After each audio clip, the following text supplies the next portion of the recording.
अस्सलाम वालेकुम students of grade 8। बेटा ज्योग्राफ़ी का चैप्टर नंबर 2 हमने स्टार्ट किया हुआ था।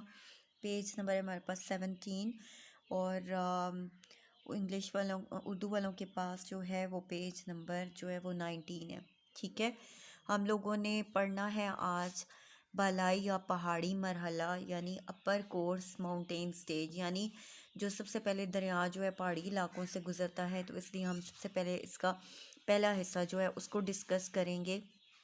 ठीक है, यानी इसके ऊपर वाला हिस्सा जो है अब उसमें आ जाता है अपर कोर्स माउंटेन स्टेज में the course of the river from the point of origin in the mountains up to the plain area is known as upper course और माउंटेन स्टेज। अब वो कहता है कि दरिया के मंबा से लेकर मैदानी इलाकों में दाखिल होने तक के रास्ते को बलाई या पहाड़ी मरहला कहते हैं, यानी पहाड़ों से दरिया होता हुआ जूं जूं मैदानों की तरफ आता है तो उसको हम अपर कोर्स कहते हैं। This stage is characterized by erosional work.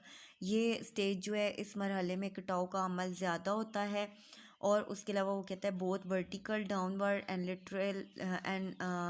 Literal sidewards kinds of erosion take place. यानी जो मैंने पहले भी आपको बताया कि ऊपर से नीचे की तरफ जो है वो चीज़ें उसकी बॉटम में टकरा रही होती हैं और किनारों से भी जो है यानी दरिया के यहाँ से लेकर उसके अंडर बॉटम तक और उसकी साइडों से ये जो कटाव हो रहा है उसकी बात कर रहा है। ठीक है, तो इसलिए वो कहता है कि however vertical halogen is dominate in this stage.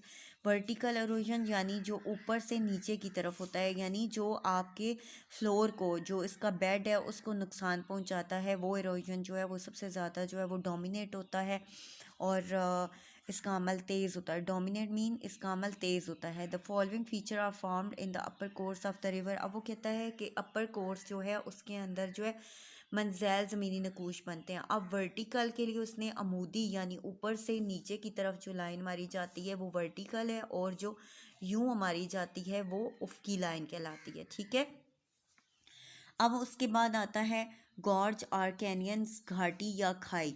Gorge या कैनियंस कहते हैं खाई को। ये आप देखें पहाड़ों का बहुत ऊंचा हिस्सा है और उनके मिड में बिल्कुल उनकी जो है दरमियान के अंदर बिल्कुल उनकी नीचे तय वाली जगह पे ये जो है वो दरिया अगर बह रहा है तो इसलिए इसको हम खाई या घाटी कहेंगे, यानी गहरी जगह। ठीक है, the vertical erosion creates a deep and steep sided valley known as gorge और कैनियन। अब वो कहता है वर्टिकल जो कटाव होता है दरिया का, जो अमूदी कटाव है, एक गहरी और तंग वादी वजूद में आती है, यानी पहाड़ दरमियान में से कटते रहते हैं और इसकी जो तय है वो कटती रहती है, जिसकी वजह से जो है वो पानी जो है वो बिल्कुल गहराई में जो है इसके जो है वादियाँ बनती हैं।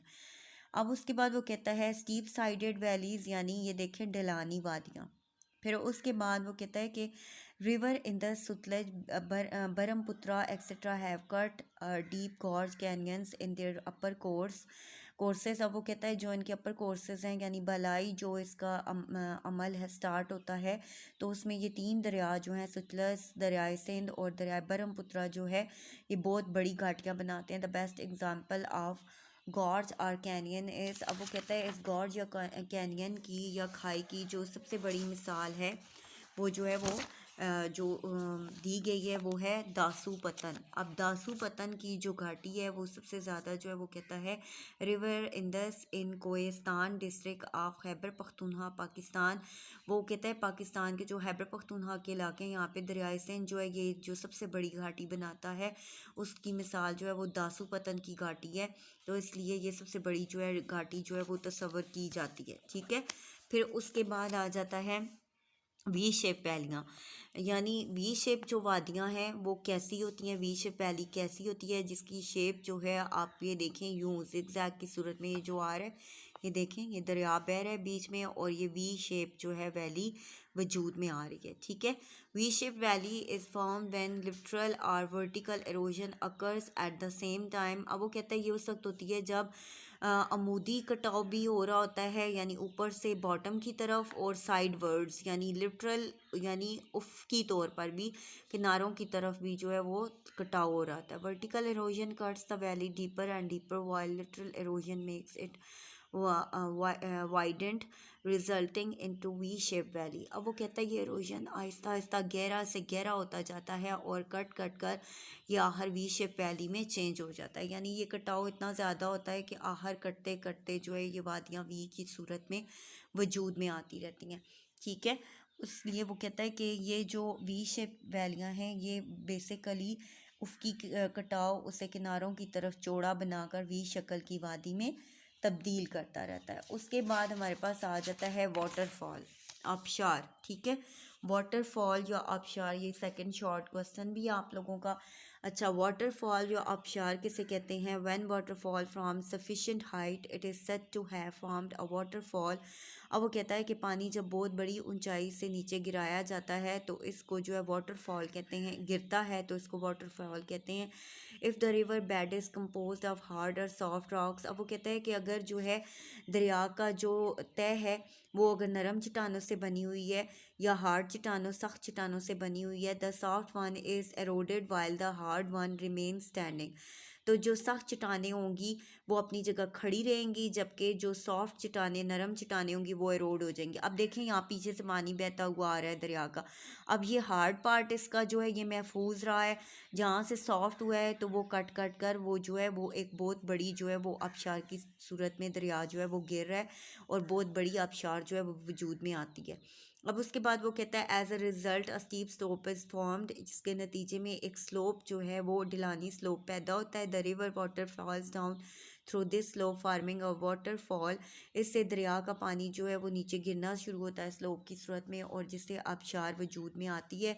नेगरा fall is the world most famous waterfall located in USA and Canada. वो कहता है नेगरा फॉल जो है वो दुनिया की सबसे बड़ी आबशार है जो अमेरिका और कनाडा में है। अब ये दुनिया की बहुत बड़ी जो आबशार है ये बेसिकली इसका एक साइड जो है वो अमेरिका के साथ है और दूसरी साइड कनाडा, यानी दो ममालिक को मिलाती है।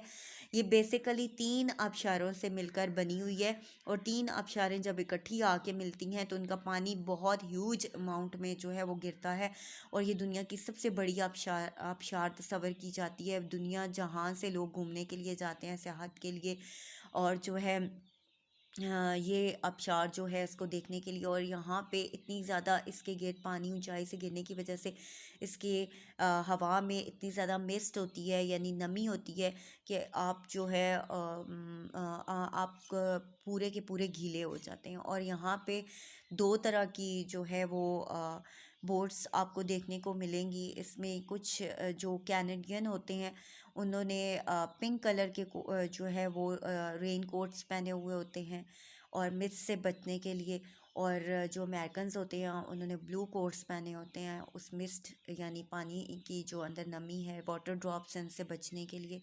तो आपको मैं वीडियो सेंड करूँगी, उसमें आपको इसके बारे में और ज़्यादा तफसील से मिलेगा, उसको ज़रूर देखिएगा। आई होप यहाँ तक आपको समझ आ गया होगा। Thank you students.